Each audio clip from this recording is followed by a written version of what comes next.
All right, welcome back to the channel, y'all. Listen, go ahead and hit that subscribe button and let's get right into this. Let me make my disclaimer before I even start. Over here at BrainFLoTv, we have no dog in this fight. We are not in the business of tearing down people. We do commentary. That means whatever has already happened has happened. We're not making anything up. We're not adding any sauce to it. We're saying it exactly as it is. Now, I've said it already and I'm going to say it again. This is the tear Puff Daddy down era. We are alive to witness the tear Puff Daddy down era, or P. Diddy, or Brother Love, or whatever you want to call him. Somebody's got it in for him. I don't know. Or is this chicken coming home to roost? Complex did an article, and I want you to hear the details of this article. This ain't my article. This is Complex. www.complex.com. We talking about Complex magazine. We talking about Complex. Okay? Listen. It says Cassie's longtime friend and songwriter Tiffany Red is continuing to stand against Diddy. More secrets are coming out, or alleged accusations. Let's use the word alleged because we weren't there, but they are telling their story because it's from them and they claim that they were there, right? The Grammy nominated artist who has penned material for Zendaya and Jennifer Hudson had a recent sit down with NBC News, which aired on Thursday morning. NBC News is as big as it gets in media, right?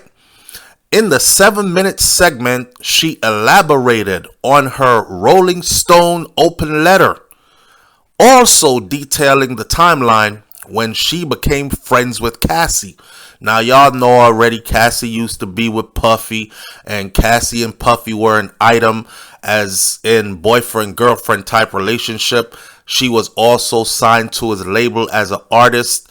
Part of her list of accusations was that she was used and abused. Okay, there are male prostitute allegations in there.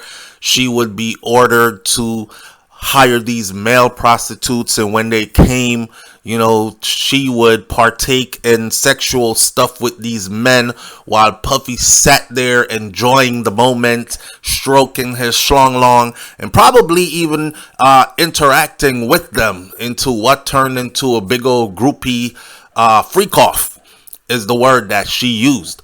So that was a part of Cassie's accusations. Cassie sued Puffy, and she sued him as a corporation as well as a person, and those people who are involved, it took the power out of Puffy's hands to say, I'm not paying nothing. I ain't paying that bitch shit. Let's fight. He couldn't say that because the people who are vested insurance wise in his business ventures, they started saying, listen, hey, we don't need all that drama. Let's just go settle this real quick because this could turn out really, really bad. And it sure as hell did turn out bad regardless, right? You know that. We're up to speed. He settled it in less than 24 hours. With that said, here comes her friend. Her friend is also in the industry. She's behind the scenes. She is a super songwriter. She writes for big names. The names that are up in lights that headline shows, fill stadiums, names. Right? She is doing interviews on NBC News and with Rolling Stone and other big entities like that. And listen, what she's about to say, it ain't nothing nice about Puffy. A lot of people have already withdrawn their business from Puffy or any kind of association with anything that has to do with him. He has stepped down from positions where he was in a position of power, because it's of the best interest of whatever business he is in. It's not looking good. It's not looking good. They are diminishing him. They're backing him into a corner as if soon he'll be so small, he'll be insignificant. This must be irking his nerves. Now, Puffy said he's about to come out and fight, and he'll fight to clear his name and his family and this and that and the other. We haven't heard a lick from him yet, right? Boom. Back to this.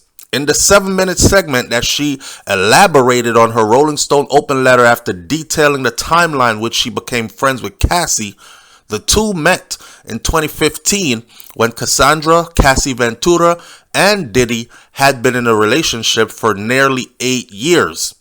In the lawsuit that was filed last month, Cassie alleged that she was abused and sexually assaulted while she was with P. Diddy, and that the artist and mogul Puffy raped her in 2018 when she tried to break up with him. She said she ran away.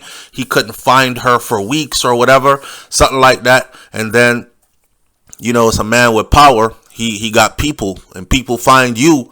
And then she arranged to have a meeting with him in a public place, thinking, okay, this is where we're going to get some closure, some understanding of where the boundaries are, whatnot, and ended up following her back to her place or something like that. And she asked him to leave, and he held her down and took it, all kinds of stuff like that. Those are the allegations from Cassie. In a lawsuit that was filed last month, Cassie alleged all that, including a particular incident that happened in 2018 where she said Puffy forcefully took it. The lawsuit was settled in less than 24 hours after it went public, although Puffy denied Cassie's accusations.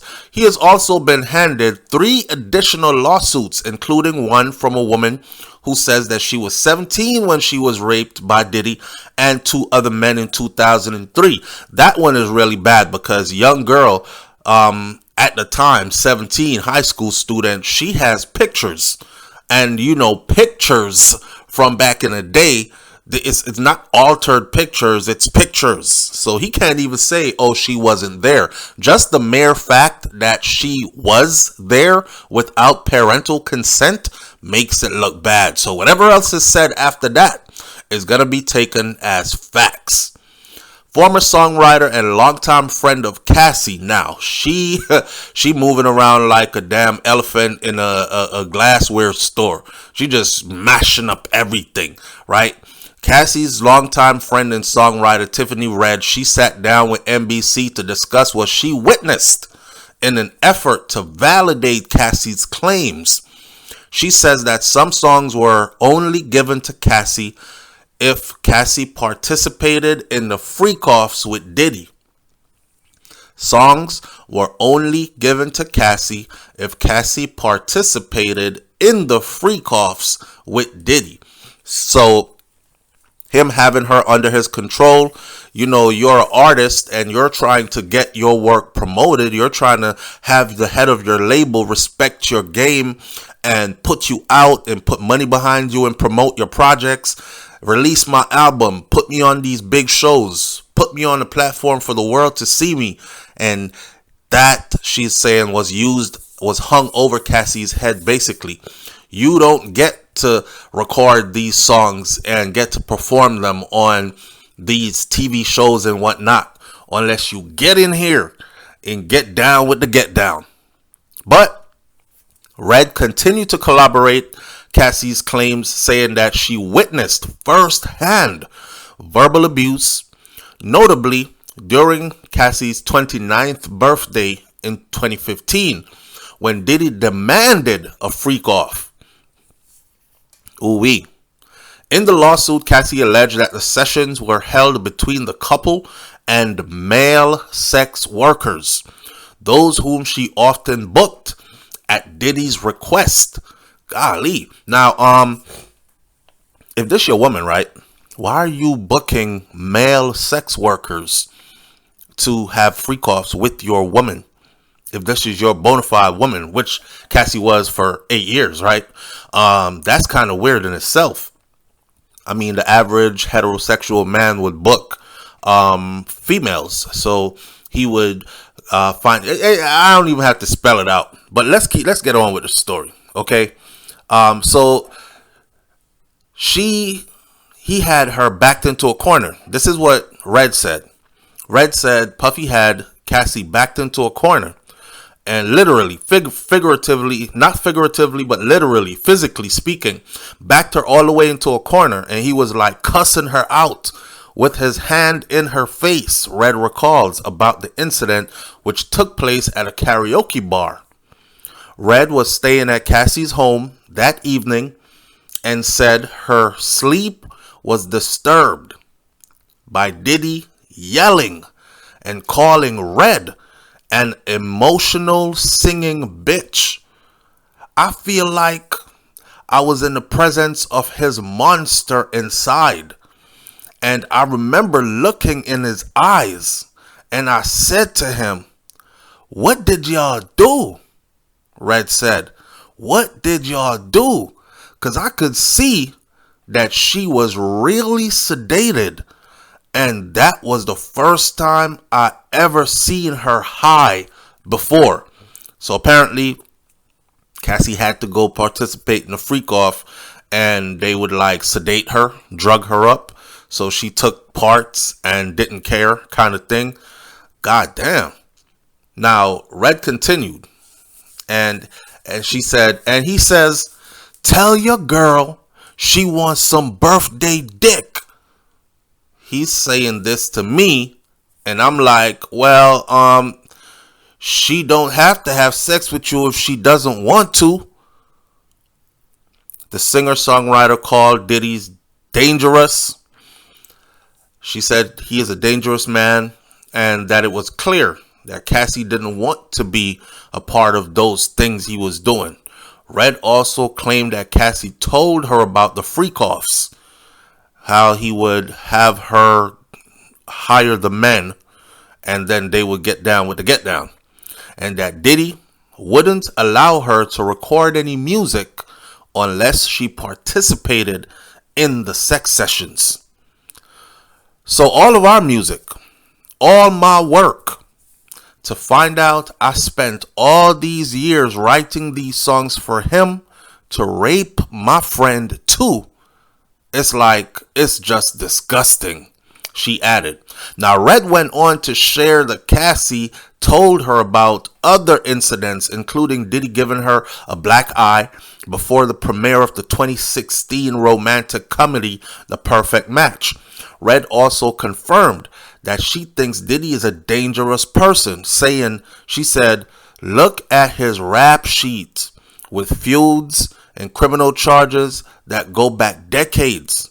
Just check Rolling Stone." I think a lot of people, especially in the black community, I've seen the narrative of, they're just trying to take a black man down, Red said. It's just like, that's not what it is about. This is about accountability and reckoning. That's just the bottom line. And then she added that accountability, this is what accountability looks like.